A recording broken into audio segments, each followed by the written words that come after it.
Guys welcome to plenty talks. పొద్దున్నే లేచి clock tower దగ్గరికి అయితే వచ్చాను. వైజాగ్ చేసుకున్నాం. సో ఇది వైజాగ్ క్లాక్ టవర్ గైస్. పొద్దున అయితే బీచ్ అయితే వచ్చేసినాం గైస్. సో ఎవరైనా వైజాగ్ వచ్చినట్టయితే ఆర్కే బీచ్లో అయితే అస్సలు ఆడుకోవాలి. ఎందుకంటే వాటర్ అక్కడ ఇక్కడనే మోర్నీళ్ళు అన్నీ కలుస్తున్నాయి. వ్యూ చూడడానికి అయితే బాగుంటుంది, కానీ రిషికొండలో అయితే క్రేజీ ఎంజాయ్ చేయొచ్చు గైస్. రిషికొండలో మునగొచ్చు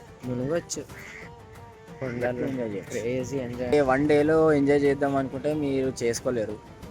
మంచిగా ఫుల్ ఫ్లెడ్జ్డ్ ఎంజాయ్ చేయాలంటే వన్ డేలో కాదు, మీరు 2 days కావాలి పక్క.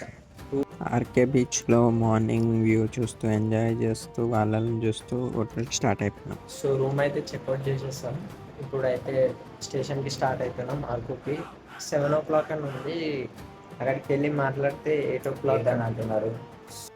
సో గైస్ హోటల్ చెక్అవుట్ చేసి ఆటో ఎక్కేసాము, స్టేషన్కి స్టార్ట్ అయిపోయినాం. అరకులో అయితే ట్రైన్ 8 o'clock ఉంది. సో గైస్ ట్రైన్ అయితే వచ్చేసింది.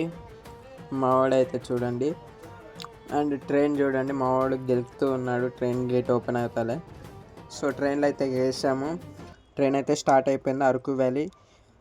అరకు వ్యాలీ వ్యూ చూడండి గైస్, ఏకదమ్ ఉంది. ఆ టన్నల్స్ కానీ అవి కానీ ఏకదమ్ అనిపించింది. చాలా టన్నల్స్ నుంచి వెళ్ళింది. వ్యూ పాయింట్ అయితే క్రేజీ ఉంది. అందరు మస్ట్ ట్రై వ్యూ ఇదైతే. అరకుకి అయితే రీచ్ అయిపోయాం గైస్. ఇక్కడ ఒక క్యాబ్ని మాట్లాడుకున్నాం. సో ఈ క్యాబ్ నుంచి మేము బుర్రా కేవ్స్ ఇంకా చాలా తిరిగాము. సో ఇది గైస్ ఈరోజు వీడియో. పార్ట్ 2లో మళ్ళీ కలుద్దాం అరకు వ్యాలీ అందాలతో. Stay tune. Bye bye.